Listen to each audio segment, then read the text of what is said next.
ವಿಚಾರಕ್ಕೆ ಬಾಂಗ್ಲಾದೇಶದಲ್ಲಿ ಪ್ರತಿಭಟನೆ ತೀವ್ರ ಸ್ವರೂಪವನ್ನ ಪಡ್ಕೊಳ್ತಿರುವಂತಹ ಹೊತ್ತಲ್ಲೇ ಈ ಪ್ರತಿಭಟನಾ ನಿರತರು ಏನ್ ಮಾಡ್ತಾರೆ ಗೊತ್ತಾ? ಶ್ರೀಲಂಕಾದಲ್ಲಿ ಕಳೆದ ಬಾರಿ ಆಯ್ತು ನೋಡಿ, ಪ್ರಧಾನಿಯ ನಿವಾಸಕ್ಕೆ ಸಂಸತ್ತಿಗೆ ನುಗ್ಗಿ ಪ್ರತಿಭಟನಾಕಾರರು ಯಾವ ರೀತಿ ದಾಂಧಲೆ ಮಾಡಿದ್ರು, ಅದೇ ರೀತಿ ಇಲ್ಲೂ ಕೂಡ ಅದೇ ಸಿಚುವೇಶನ್ ಮತ್ತೆ ರಿಪೀಟ್ ಆಗಿದೆ. ಇಲ್ಲಿ ಶೇಖ್ ಹಸೀನಾ ನಿವಾಸಕ್ಕೆ ಪ್ರತಿಭಟನಾಕಾರರು ನುಗ್ಗಿ ಆಕೆಯ ಬೆಡ್ ಇರಬಹುದು ಮಲಗಿ ಪೋಸ್ ಕೊಟ್ಟಿದ್ದಾರೆ. ಸಂಸತ್ ಕಲಾಪ ಆಗುವಂತಹ ಜಾಗದಲ್ಲಿ ಕುತ್ಕೊಂಡು ಸಿಗರೆಟ್ ಸ್ಮೋಕ್ ಮಾಡುವಂತಹ ಫೋಟೋಗಳನ್ನು ಅಪ್ಲೋಡ್ ಮಾಡ್ತಾ ಇದ್ದಾರೆ. ವಿದ್ಯಾರ್ಥಿಗಳ ಆಕ್ರೋಶ ಆ ರೀತಿ ಇರುವಂತದ್ದು. ಇದು ಒಂದ್ ಕಡೆ.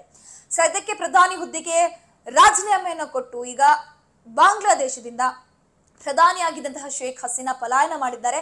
ಅವರು ಬಂದಿರುವಂತದ್ದು ನಮ್ಮ ಭಾರತಕ್ಕೆ ಬಂದು ಇಳಿದಿದ್ದಾರೆ. ಸದ್ಯಕ್ಕೆ ನೋಡ್ಬೇಕು, ಆಕೆ ಬ್ರಿಟನ್ಗೆ ಹೋಗುವಂತಹ ಪ್ಲಾನ್ ಅನ್ನ ಮಾಡ್ಕೊಂಡಿದ್ದಾರೆ ಅಂತ. ಈಗಾಗಲೇ ಅಮೆರಿಕ ಆಕೆಯ ವೀಸಾವನ್ನ ರದ್ದು ಮಾಡಿದೆ.